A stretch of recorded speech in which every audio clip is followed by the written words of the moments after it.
Trump's Oval Office speech did the opposite of what it was supposed to do. In times of national crisis, people look to the president for direction, reassurance, and confidence. President Trump's Oval Office speech on Wednesday night provided precisely the opposite. From the misstatements to the omissions to his labored demeanor, the president sent a message that shook financial markets, disrupted relations with European allies, confused his many viewers, and undermined the most precious commodity of any president, his credibility. With the stock markets plunging into bear territory, the healthcare system struggling to keep pace with the spreading virus, and Americans wondering what's next, Trump is dealing unsteadily with the greatest crisis of his presidency. The pandemic is a physical and fiscal threat to the well-being of millions of Americans. It also has become a political threat to the president's hopes for a second term. Historians will eventually assess the president's primetime effort to calm a scared and nervous nation that is taking unprecedented steps to deal with the coronavirus pandemic. In the moment and in the immediate aftermath of the speech, the judgments were as harsh as at any time in Trump's presidency. Almost everything that could have gone wrong with the speech did go wrong. Stock futures began to crater as the president was speaking. Government officials were forced to correct the mistakes Trump made in describing his proposed travel ban. Anyone looking for information about the healthcare system's capacity to respond was left wanting. Trump said that, "We have been in frequent contact with our allies about the crisis, but European leaders were caught off guard by the new travel restrictions and issued a harsh statement in response." The European Union disapproves of the fact that the U.S. decision to impose a travel ban was taken unilaterally and without consultation, said the statement signed by two leaders of the EU.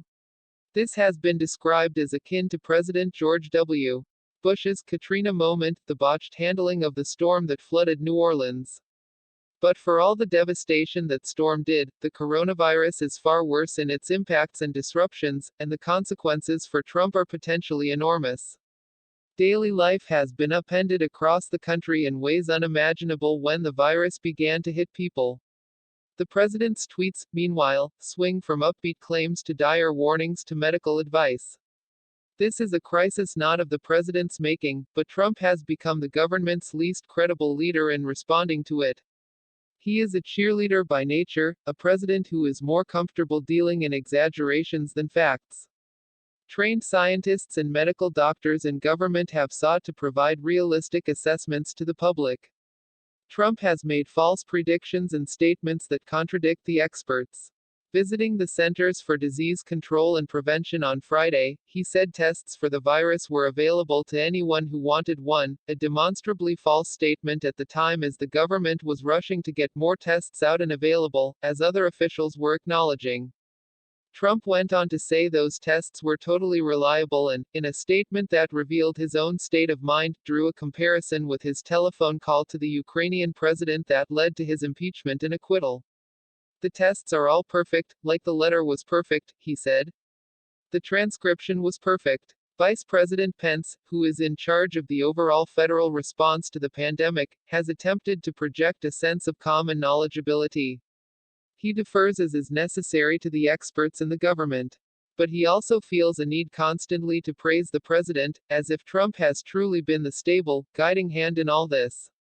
Immediately after Trump spoke Wednesday night, the vice president and an official at the Department of Homeland Security clarified misleading or incorrect statements made during the speech.